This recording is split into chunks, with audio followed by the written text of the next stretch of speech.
a gente já começa com o assunto quente, assunto de ontem. O deputado Hugo Mota e o senador Davi Alcolumbre confirmaram o favoritismo e foram eleitos neste sábado presidentes da Câmara dos Deputados e do Senado Federal, respectivamente, para os próximos 2 anos. A gente começa falando sobre isso porque os dois foram eleitos com larga vantagem, em uma situação atípica nos últimos anos. Alcolumbre teve votos de 73 dos 81 senadores e conseguiu a terceira maior votação no Senado desde a redemocratização. Já Hugo Mota recebeu os votos de 444 dos 513 deputados da Câmara. Os novos líderes do Congresso prometem gestões voltadas à defesa da soberania do parlamento. Diálogo e união foram os discursos, tanto de campanha quanto de posse, de Hugo Mota e Davi Alcolumbre. Quero começar com a Cássio Miranda, participou ontem da cobertura aqui na Jovem Pan, conosco no Linha de Frente, depois da noite no Jornal Jovem Pan.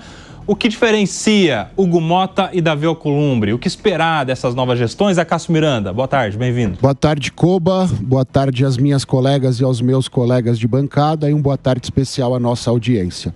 Eu acho que a grande diferença é o perfil de cada um.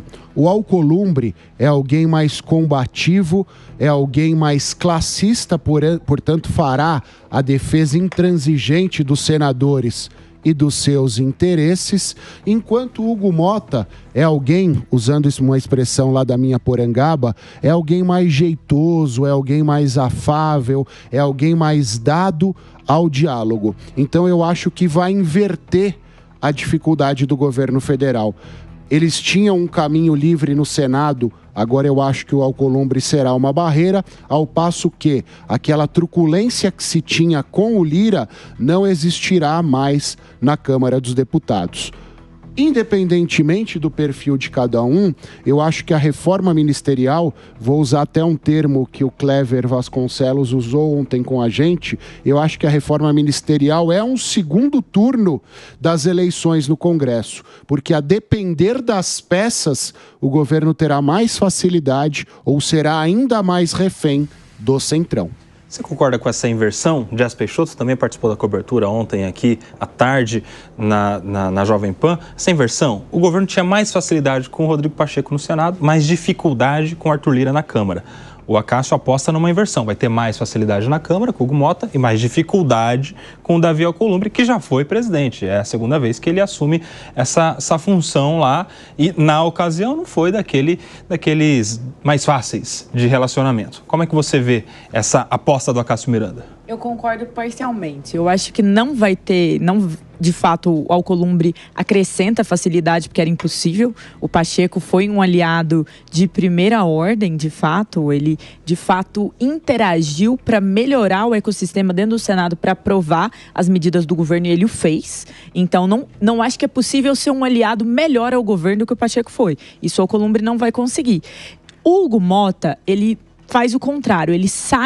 Ele entra no lugar de alguém que sai e era mais belicoso, alguém que era mais autônomo, por assim dizer, que é a figura do Arthur Lira, que teve embates muito fortes, tanto com o próprio Pacheco dentro do Senado, mas também com o governo federal. E a partir disso, agora, a gente tem um Congresso que quem vai presidir a Câmara dos Deputados é um aliado de primeira ordem do PT nesse último mandato. Por quê? O Hugo Mota votou mais de 80% das vezes em pautas em comum acordo com o governo federal. Até mais que deputados que são, sim, mais próximos, em tese, ali, partidário ao governo. Ele que compõe os republicanos. Então, é uma facilidade. Mas eu acho que essa facilidade é dupla. Por quê? Porque o Alcolumbre, ele não vai passar para uma eleição em 2026. Só em 2030. Então, o que ele quer? Ele quer aumentar o seu poder de negociação. O seu poder, muitas vezes, em relações orçamentárias com o governo federal. Então, não acho que ele vai apresentar dificuldades ao governo federal. Mas, de fato, ele não vai ser tão bom, é difícil ser, quanto o Pacheco foi. Henrique Kriegner, também conosco ontem na cobertura. Eu quero saber a sua opinião sobre uma pergunta que temos feito desde ontem a todos os analistas, aos entrevistados, e as respostas são as mais diversas. O governo ganha mais ou perde com esta nova composição, essas novas presidências? Olha, Koba, o tempo vai dizer. Acho que tem muita coisa para acontecer. Na Câmara, parece ser um ganho para o governo, né? Parece que realmente vai ter maior trâmite ali dos projetos de lei, vai ter também uma composição nas comissões até um pouco mais expressiva. No Senado, como já foi falado aqui, tanto pela Jess quanto pelo Acácio, parece que a coisa vai endurecer um pouco mais. Mas não vai endurecer de uma maneira... acho que a gente não pode cair no entendimento de que vai ser uma oposição pela birra, no sentido de, o Columbre agora... Não, é porque antes a porta era escancarada, né? O Pacheco, ele abriu a porta para o governo para fazer exatamente aquilo que o governo quisesse. Tanto vale ressaltar aqui, trouxe isso ontem, vamos trazer de novo, que na despedida do Pacheco, o próprio presidente Lula disse, olha, Pacheco, você triste ou você feliz, a gente aprovava tudo. O que, na minha opinião, é bastante humilhante. Quando você diz isso, parece que o presidente Lula, em outras palavras, está dizendo assim, olha, você não servia de praticamente o seu posicionamento ali não interferia em nada, porque a gente conseguia aprovar tudo que a gente queria, né? Então, isso para um presidente do Senado é muito negativo. Porém, essa realidade agora muda. No Senado, o Columbre vai ter um posicionamento próprio. Ele não vai dançar de acordo com a música do governo simplesmente por almejar um cargo nos ministérios do Lula, como era o objetivo aí do Pacheco, né? Então, agora ele vai trazer um pouco mais de posicionamento e clareza. Vamos ver na Câmara como é que vai ser. O Gumota está muito favorável aí ao governo e vamos ver o quanto que isso vai durar. Você concorda com o Kriegner, Pacheco? Porque uma das imagens que tem repercutido logo após o anúncio da vitória de Davi Alcolumbre é o líder do governo no Congresso ou no Senado, Randolfo Rodrigues? No Senado, né?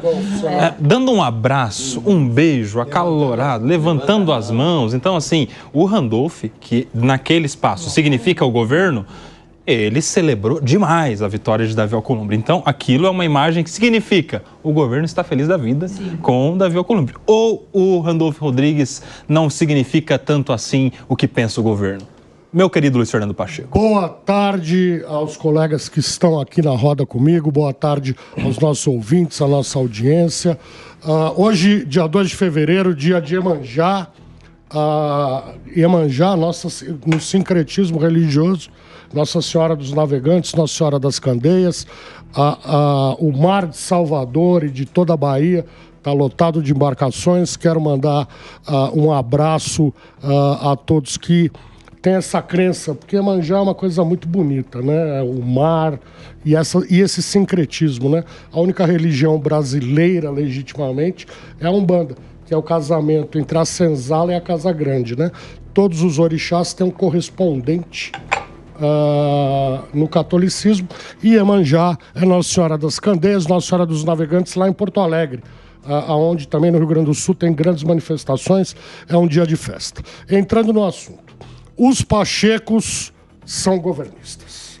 Então, inclusive você. Inclusive eu. Um governista crítico. Críticas construtivas, como todo mundo que acompanha nosso programa já sabe. O que eu queria dizer é o seguinte, o Lira foi um presidente muito deletério. A Câmara dos Deputados, os projetos do governo federal, eles entram em primeiro lugar na Câmara dos Deputados. Aprovados na Câmara, com ou sem mudanças, vão ao Senado. O Senado mantendo, vai para a sanção presidencial. O Senado modificando, volta para a Câmara e aí vai para a sanção presidencial. Então, a importância da Câmara, o Senado representa os estados, os senadores. A Câmara representa a população, tanto que o Senado tem 81 senadores e a Câmara tem 513 deputados. Essa eleição do Lira, política, minha gente, é a arte do possível. O presidente Hugo, ele não seria o ideal do governo. Porém, é uma mudança qualitativa muito grande a favor do Executivo. Eu acho que agora o Executivo toma um rumo, né? O Hugo é um sujeito moço, muito, ele não tem nem 40 anos. 35 anos. Este é o primeiro ano que ele pode ser presidente da Câmara. Verdade. Porque na linha sucessória, não pode. Na linha sucessória da presidência da República está o presidente da Câmara, que por necessidade... O presidente da República não pode ser menor de 35 anos. Exato. Por isso que eu ainda não me candidatei, viu, gente? Sim. Mas eu acho que há um ganho qualitativo aí. Vejo com muito bons olhos a eleição do Hugo. O Alcolumbre, ele já foi presidente do Senado. Ele é um cara mais negociador, ele não é um cara que abaixa a crista para qualquer coisa, mas é normal da política, negociação, né? O que não pode, e que eu acho que a gente se livrou, é dessa chantagem que o Lira promovia, representando o Centrão na Câmara dos Deputados, que aquelas emendas do relator, aquelas coisas escondidas, escamoteadas, escondidas da população. O nosso dinheiro era gasto sem que nós pudéssemos saber aonde. Então, eu acho que nós vamos ter uma mudança muito boa aí, e essa simbiose,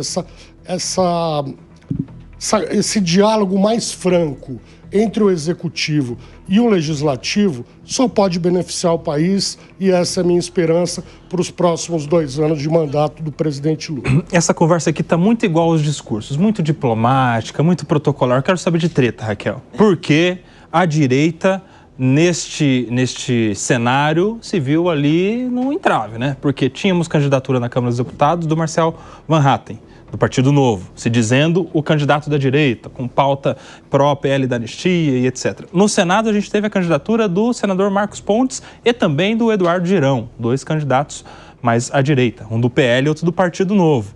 Mas a bancada do PL não acompanhou.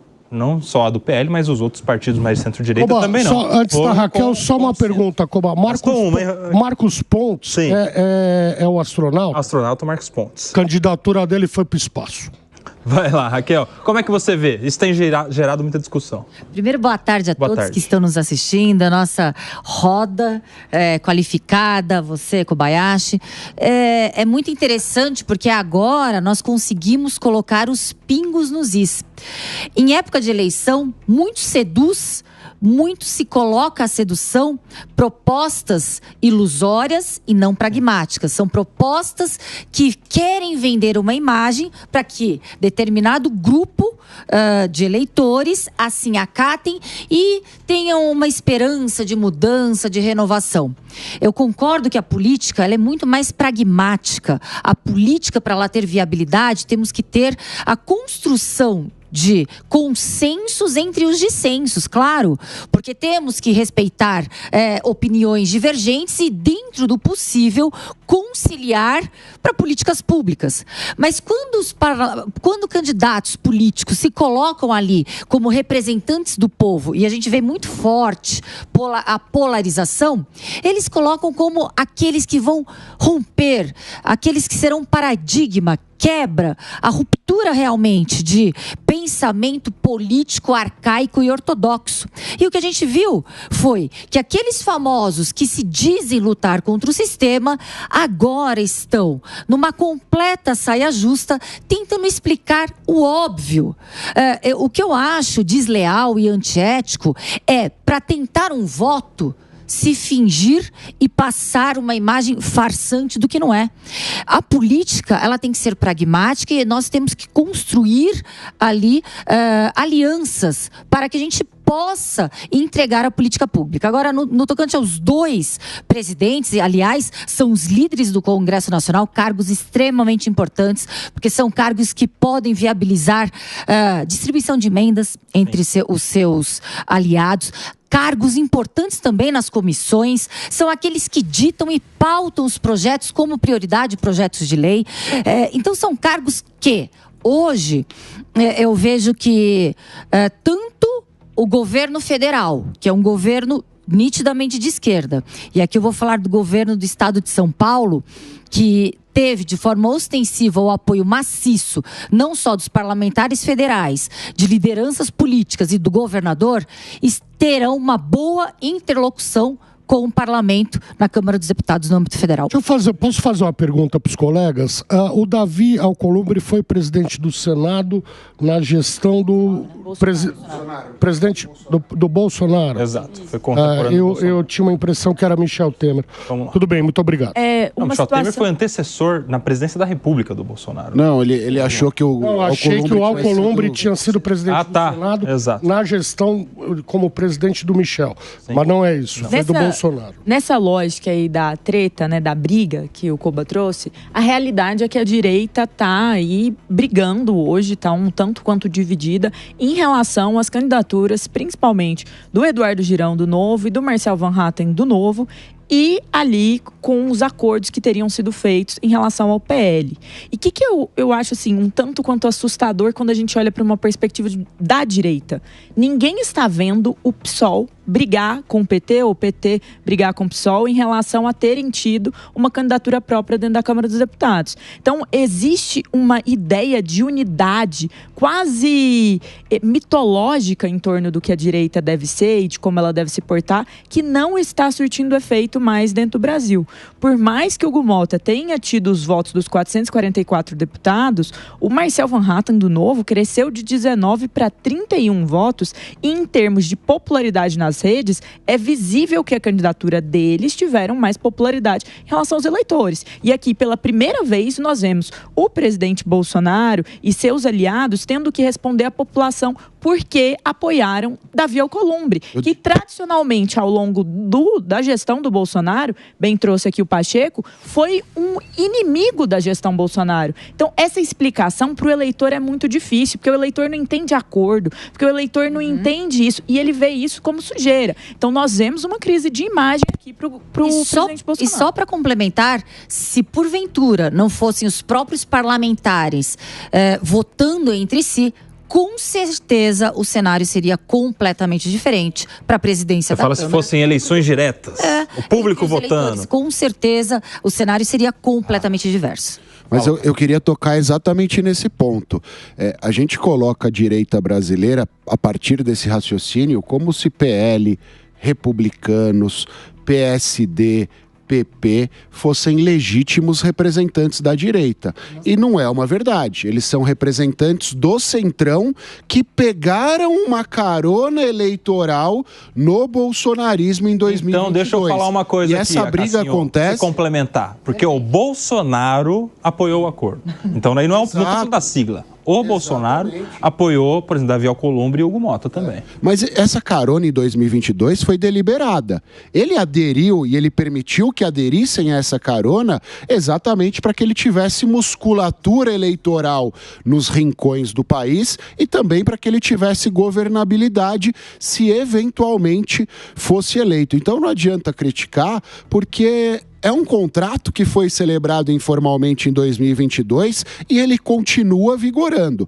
E é importante nós ressaltarmos também o seguinte: há uma direita no Brasil que é uma direita bolsonarista, mas existem outras direitas no Brasil. Existem outros eleitores e outros representantes da direita que não necessariamente aderem de olhos fechados às ideias do bolsonarismo. Então essa fragmentação também fica evidente na eleição de ontem. Nós vimos o Bolsonaro aderir, mas nós vimos, por exemplo, o Partido Novo, acho que foi o único partido que votou totalmente coeso, porque é um representante da direita e não necessariamente aderiu ao bolsonarismo de olhos fechados. Não, mas só um detalhe dentro disso, eu acho que tem uma questão dentro do próprio bolsonarismo aqui pela primeira vez, que é a própria visão do líder não ser dono de um movimento. Então o lulopetismo, ele é maior do que a figura do Lula.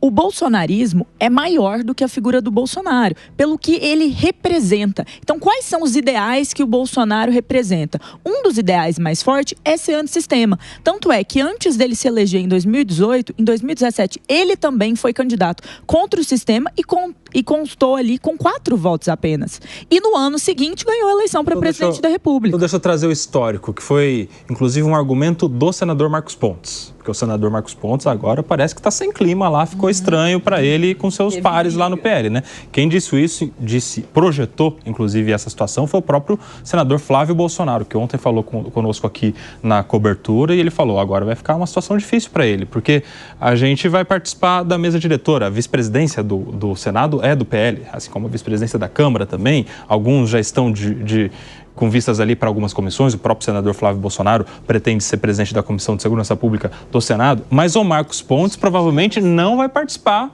dessas nomeações aí para cargos importantes, vai ficar isolado no Senado. E aí ele fala o seguinte, senador Marcos Pontes, o próprio Bolsonaro foi candidato solitário por mais de uma vez ao longo da sua vida pública na Câmara dos Deputados e eu estou simplesmente fazendo o mesmo que o próprio Bolsonaro fazia.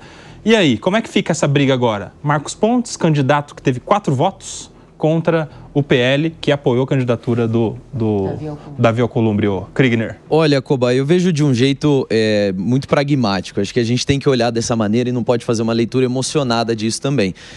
O astronauta Marcos Pontes, senador, está correto em fazer essa avaliação quando ele diz que o próprio Bolsonaro foi candidato isolado. Mas ele também, aí ele erra na avaliação porque ele não lembra que o Bolsonaro não tinha grupo. O Bolsonaro não era parte de bloco, não existia bolsonarismo naquela época, não existia uma direita mais coesa.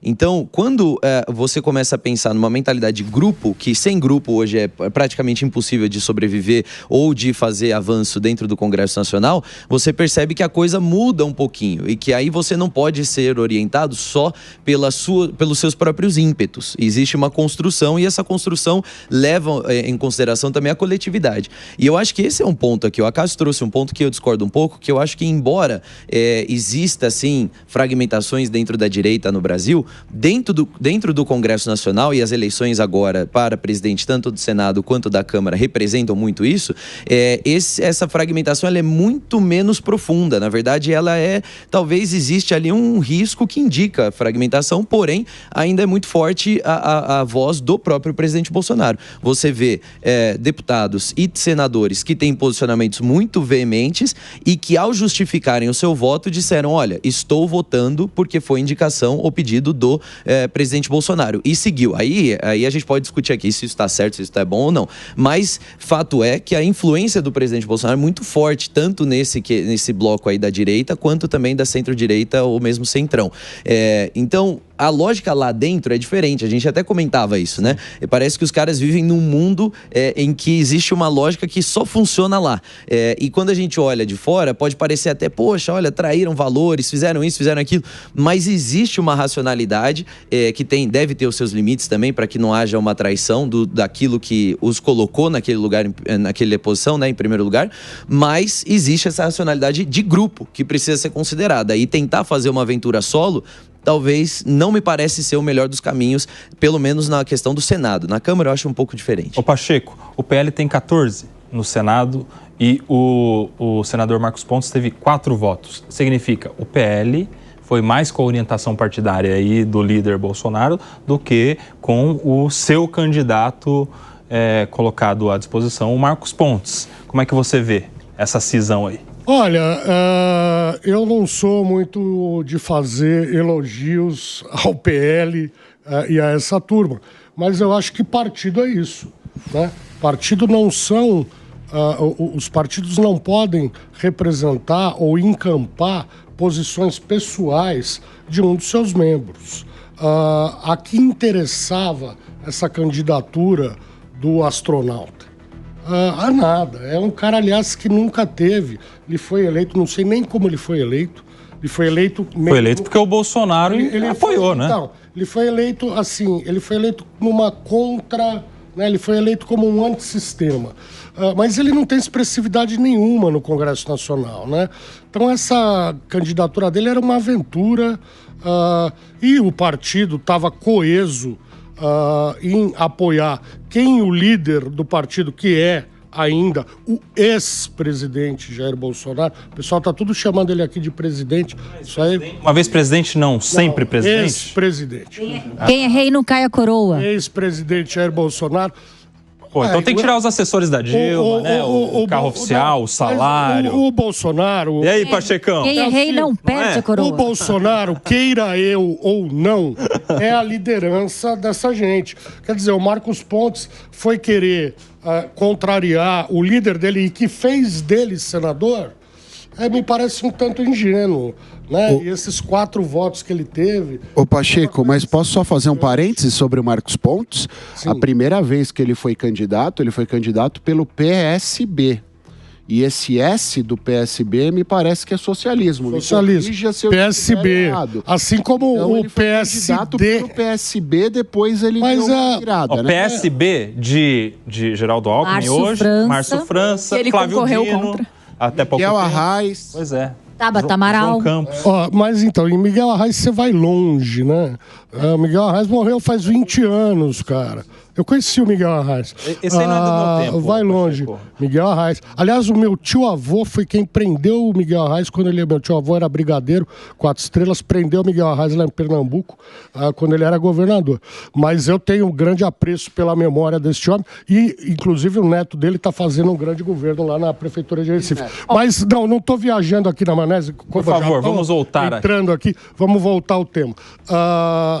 Eu acho que, quer dizer, foi uma aventura, mais uma aventura do astronauta. Eu tenho uma certa discordância em relação... Eu entendo a configuração partidária, só que eu também entendo o eleitor não ter uma compreensão de ver no mesmo grupo PT e PL. E a gente tem vivido num Brasil polarizado sobre esses 2 partidos. Eu conheço pessoas que o pai não conversa com a filha porque uma era Lula, o outro era Bolsonaro e por assim vai. Eu conheço pessoas que não se falam mais por conta disso. O que essas pessoas não entendem? Que na hora do acordo, na hora dos cargos, na hora também de orçamento, emenda... Todo mundo dá a mão, um beijo, um abraço e é aliado. E aí existe um sacrifício que a população faz. E aí a população não entende esse acordo. A realidade é que os apoiadores do presidente Bolsonaro não entendem o nome do Alcolumbre, porque muito se disse sobre o Alcolumbre durante a presidência dele no Senado. Ele que deixou o Rodrigo Pacheco, que foi grande briga ali. Então, por mais que eu entenda a questão do astronauta ser justo em relação ao partido, eu acho que existe uma segunda questão aqui que é: o voto representa quem? Por mais que ele seja secreto, ele deve representar a população. E a partir do momento em que a população está daquele grupo, não é obviamente toda a população, mas daquele grupo na direita, se vê desmotivada e não representada neste acordo e nessa configuração, eu acho que cabe aos partidos uma autoavaliação. E o problema do Brasil é esse: partido não tem identidade. Partido é um grupo conglomerado de várias visões. Geralmente com vezes, donos. Com donos, e você pega um PSD que vai ter quadros de direita, vai ter quadro de esquerda, vai ter quadro de centro, vai ter quadro para cima e para baixo. Tem tudo.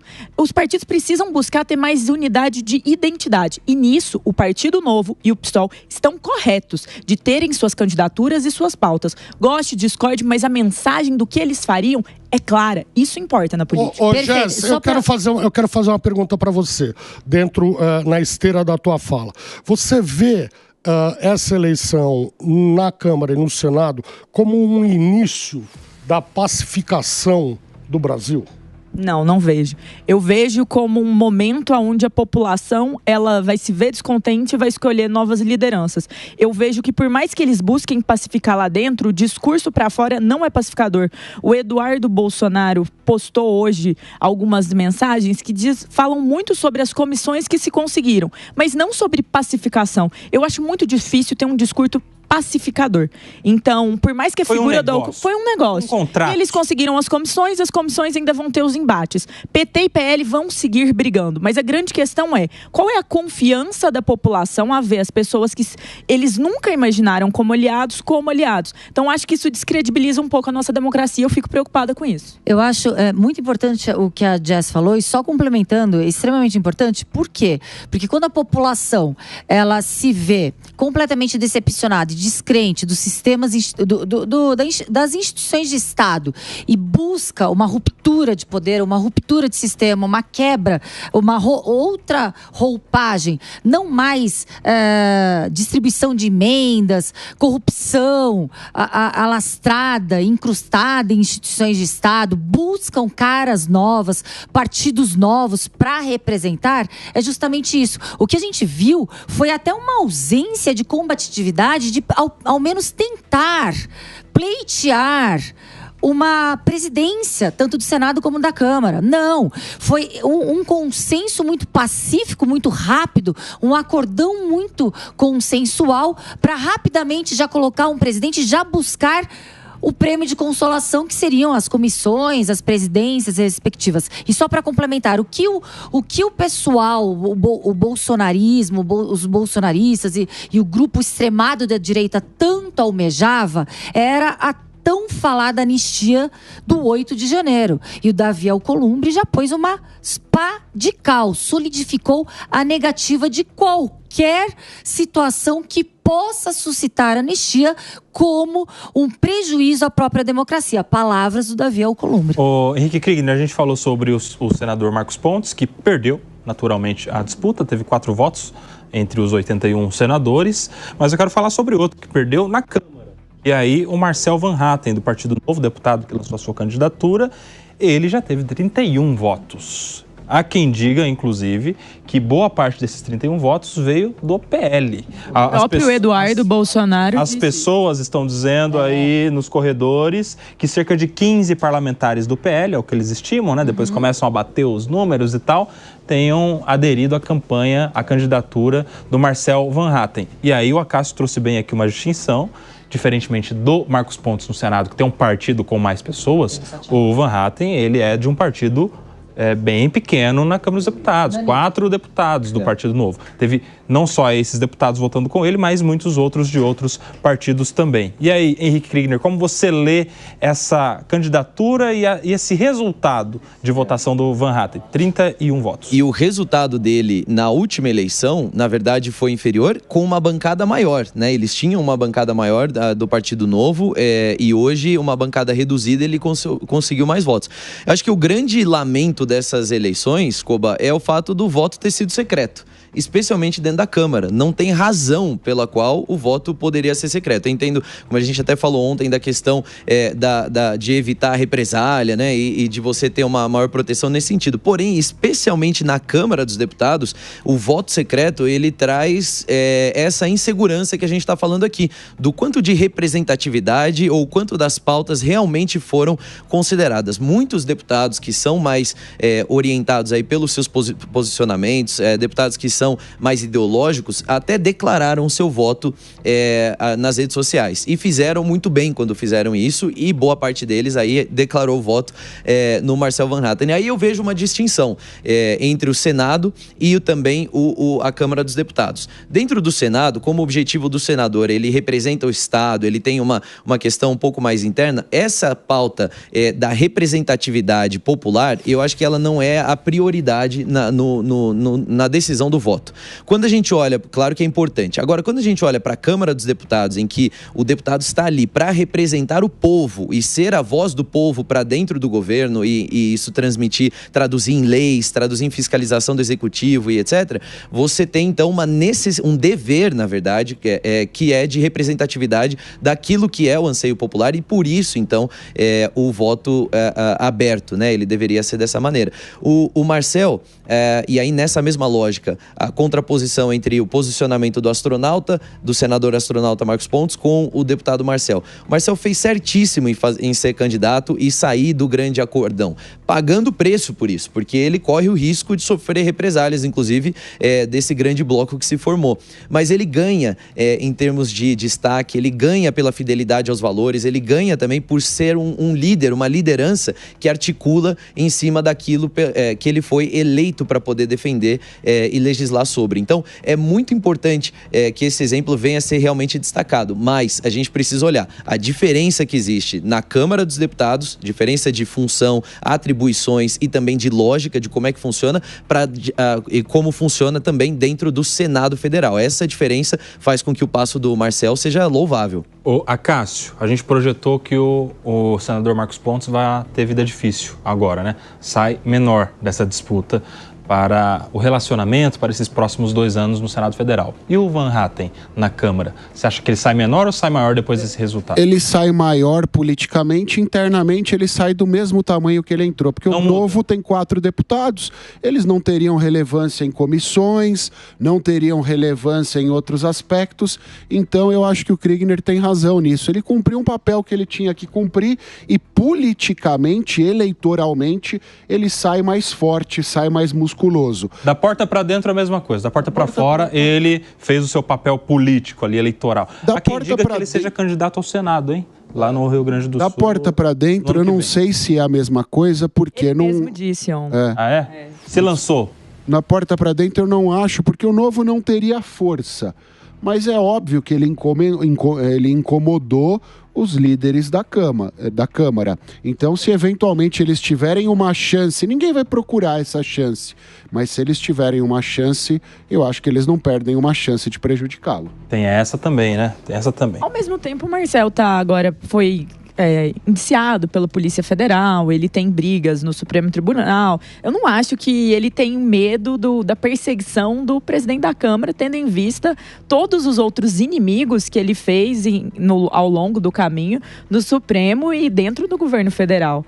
Agora, a realidade é que, em termos de imagem, nós precisamos ver que tanto o PSOL quanto o Novo, eles fortalecem uma identidade ligada a pautas muito importantes. A direita tem cobrado e falado bastante sobre anistia. Muito temos escutado aí sobre um possível acordo que também inclua a anistia. Mas ontem mesmo, Davi Alcolumbre já falou que não acredita que a anistia pacificaria o país, dando um sinal de que esta não será uma pauta. E dificilmente será, tendo em vista que até mesmo Lira, que era mais combativo, quando viu a pauta crescer na CCJ, que é governada ali pelo PL, remove abruptamente para a criação de uma comissão especial. Jess, eu vou até pegar um ponto aqui, um gancho da sua fala. Eu acho que o movimento do Partido Novo hoje é um movimento como foi o do PSOL lá atrás. É uma dissidência do PT que levou à criação do PSOL. Eu acho que o Partido Novo será a casa nas próximas eleições daqueles bolsonaristas mais raízes ou aqueles da direita mais raízes que não se sentem contemplados em outros lugares. O que era nosso colega aqui de casa, que é deputado federal hoje, tentou ser prefeito de São Paulo. O Ricardo, por exemplo, está no Partido Novo, voltou para o Partido Novo e será candidato ao Senado. Então o Partido Novo vai acomodar essas pessoas. Mas posso só fazer uma discordância aqui de vocês, que é justamente dessa questão da comparação entre o Novo e o PSOL. E eu não colocaria, né, no mesmo balaio. Por quê? A candidatura do Marcel, ela veio acompanhada de propostas, posicionamentos e compromissos, como foi a da anistia. Ele foi o único candidato à presidência da Câmara que levantou essa pauta da anistia. Agora, assim PSOL, como o Girão do Novo, o Girão colocou no Senado. Agora, no PSOL, o Henrique Vieira não colocou nenhum posicionamento legislativo claro. Ele colocou ali o apoio ao governo. Ele trouxe... Além desse, mas ele trouxe, assim, questões muito abertas. E tiveram vários relatos de deputados, que inclusive na cobertura aqui da Jovem Pan, quando eram perguntados assim, e senadores, quais candidatos foram no seu gabinete pedir voto? O nome do Henrique Vieira não apareceu em nenhum deles. Ou seja, fez uma candidatura, que era o direito dele, de posicionamento, como não apareceu da Soraya Tronic, como não apareceu também lá do Marcos Duval, no Senado. Então, fizeram uma candidatura política, no sentido assim, de vamos aqui aproveitar o espaço para marcar minha presença e fortalecer. Agora, o Marcel, sim, ele fez uma campanha, ele fez um posicionamento, por isso que eu faço uma distinção aí de como é que o Novo se posicionou e o PSOL, porque o PSOL, o Henrique Vieira não representou como o Marcel representou. Isso aí, deixa eu fazer só uma pergunta. Isso aí nos só para anos entender, 70 chamava anti-candidatura. Desculpa, Coba. Só para entender, o que você está dizendo, deixa eu apimentar este debate. O que você está dizendo é que o candidato do PSOL, ele só lançou a candidatura pelo PSOL para dizer, nós não somos o PT, nós somos diferente do PT, nós somos outra coisa, olha só que a gente não entrou nesse acordo do PT. É isso ou não? Depois eu quero ver o Pacheco. Primeiro que é assim que ele faz política, né? Ele coloca o título lá de pastor, sendo que ele não é reconhecido por boa parte da igreja. Então, ele tenta fazer, ele é isso, ele coloca o que ele não é para ganhar apoio. Dessa maneira que ele faz política. Vai lá. Eu acho que são candidaturas iguaizinhas, e fazendo uma análise fria, são iguais porque são candidaturas antissistema. A forma como eles contaram as histórias talvez tenha sido diferente, mas o objetivo e o posicionamento é o mesmo. São iguais ou são diferentes, Pachecão? Eles são diferentes e iguais. Diferentes. O muro. Diferentes. Não, eles são diferentes na proposta política. Eles são iguais na tática que eles utilizam. Isso aí nos anos 70 se chamava anticandidatura, né? Aquela candidatura para marcar espaço. Ulisses Guimarães, em 74, quando foi eleito o Geisel, ele foi o anticandidato do MDB, da oposição. Sabia que não ia ganhar, mas quis marcar uma posição. Me parece que é o mesmo. Você falou, Koba, do PSOL se diferenciar do PT.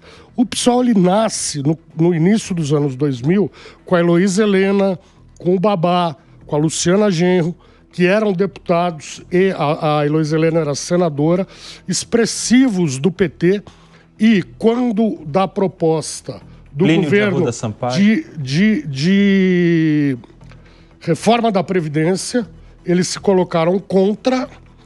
Foram, ao meu ver, foi um erro do partido, do PT, eles terem sido expulsos do PT e criaram o PSOL. Por que eu digo que foi um erro? Porque não precisava ter expulsado. Eles iam ter saído espontaneamente. O PSOL é a esquerda, né? Ele está muito à esquerda do PT. Eu acho que essa candidatura valeu para marcar essa posição. Tem essa, né?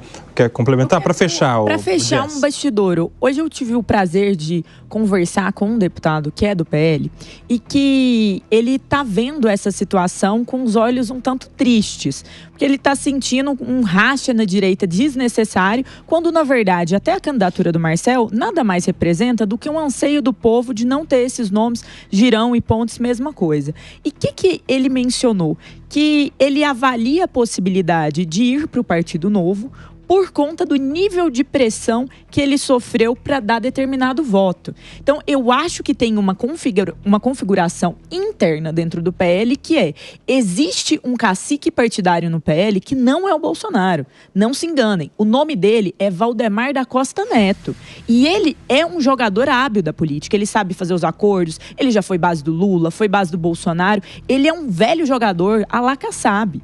Então, este jogador é ele que define as cartas e para onde vamos. Não à toa, o primeiro secretário, o primeiro vice-presidente escolhido, não é um nome ideológico do bolsonarismo. É o Altineu, que é um deputado do PL do Rio, que é próximo ali ao Valdemar. Então, existe uma insatisfação também entre os deputados do PL. E isso explica também porque o Marcel cresceu de 19 para 31 votos. Então, eu acho que no jogo interno também tem essa modificação da liberdade de quem é mais ideológico dentro do Partido Liberal. Agora eu quero saber uma coisa. A gente citou aqui o Marcos Pontes, que se candidatou mesmo contra a vontade do Bolsonaro e do PL, e isso levanta uma outra questão. Será que isso vai pegar no Marcos Pontes como ingratidão? Porque quando alguém do PL ouve essa palavra de ingratidão, eles começam a se lembrar dos outros, dos que já tiveram apoio do Bolsonaro lá atrás, foram eleitos inclusive com o apoio do Bolsonaro, e depois no meio do caminho tomaram outro rumo e não tiveram mais vida fácil na política. A gente teve a Joyce Hasselmann, teve alguns outros nesse sentido também, e as pessoas já começam a comparar, Raquel. Eu acho que é um pouco diferente. Nesse sentido, é mais parecido com o Nicolas Ferreira, que apoiou o Pablo Marçal, do que outras pessoas que foram taxadas de traidores, como Alexandre Frota, Joyce Hasselmann e etc. Até porque a gente lembra em um passado recente, o próprio senador à época, Major Olímpio, falecido e saudoso Major Olímpio, também começou a ter umas colidências de posicionamentos ideológicos, políticos mesmo, estratégicos, com na época, presidente Bolsonaro, e ali tiveram sim eleitores que entenderam a insatisfação. Então eu acredito que agora o público, por já estar um pouco abalado com esses acordos escancarados que são feitos na política, e desta vez os próprios parlamentares tiveram que abrir o porquê estão. Isso eu acho que faz muito parte das redes sociais, que hoje os parlamentares têm que sim dar satisfação dos seus atos, dos seus votos, o porquê estão tomando determinadas decisões, porque o público hoje, diferentemente do de ontem, cobra o posicionamento daquele parlamentar. Então eu acho que o cenário está bem diferente para o Marcos Pontes. Sem sombra de dúvidas, um espaço muito menor no PL. Nós vamos acompanhar. A vantagem é que ele tem mais 6 anos pela frente, né? Diferentemente de deputados estaduais, federais, governadores, prefeitos. Girão, né? Exato. Eles têm 6 anos pela frente, ou seja, daqui até lá muita coisa acontece. O Girão por 26, o Marcos ainda vai até 2030.